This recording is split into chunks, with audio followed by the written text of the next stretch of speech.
The words hit me like a physical blow in the sunlit grand hall of the Estes Park Resort, where 180 guests fell into stunned silence.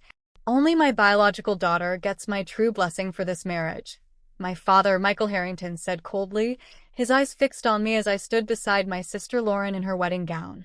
The adopted one can sit down. I felt the ground crumble beneath my feet. At 3 years old, after my birth parents died in a tragic accident on the mountain roads outside Boulder, the Harringtons had legally adopted me.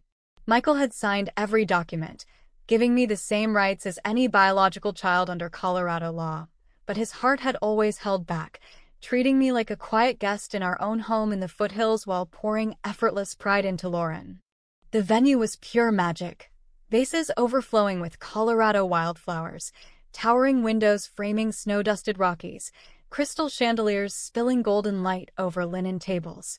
As maid of honor, I had spent months making sure Lauren and Jordan's day felt perfect, the same way I had once cared for our mother through her long cancer battle while Dad buried himself in Denver courtrooms. Lauren's face turned white with rage. She rose slowly, her white gown rustling like a storm gathering, and took the microphone from his hand. "Dad, what are you doing? This is my wedding." Her voice cut through the hall, clear and unbreakable. "Everyone listen. Ava is my sister in every way that counts. When Mom was sick, Ava drove her to every treatment in Denver, managed her pain meds, slept in those stiff hospital chairs night after night. I was away at college chasing my own life, but Ava put hers on hold to keep this family from falling apart.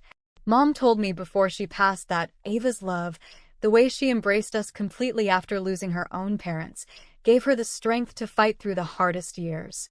Tears burned down my cheeks as guests nodded, many dabbing their eyes with napkins. Lauren turned to our father, voice steady yet trembling with love. "You've made Ava feel second best for 20 years because of your own unresolved pain. But she is family. If your blessing doesn't include her, I don't want it either." The room erupted in applause that rolled like thunder off the mountains. Michael looked shattered, shoulders sinking, and walked out without another word. Months later, the real change arrived. Dad sought counseling in Boulder to face the grief he had carried since losing his closest friends, my birth parents, and the quiet fear that had kept him distant. His apologies, when they finally came, were raw and genuine.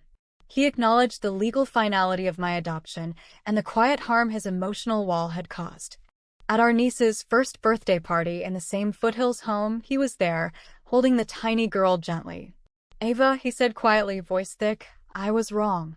Family isn't blood alone. It's showing up, choosing love every single day. I'm sorry, and I'm here to prove it if you'll let me." Lauren hugged me tight as we watched him laugh softly with Jordan. In the heart of the American West, beneath those endless skies, we learned that true family is forged through honesty, forgiveness, and the daily choice to stand together. The old pain had cracked us open, letting deeper bonds grow in its place. I finally felt I belonged, not because I had earned it, but because we had chosen each other, and that choice was enough.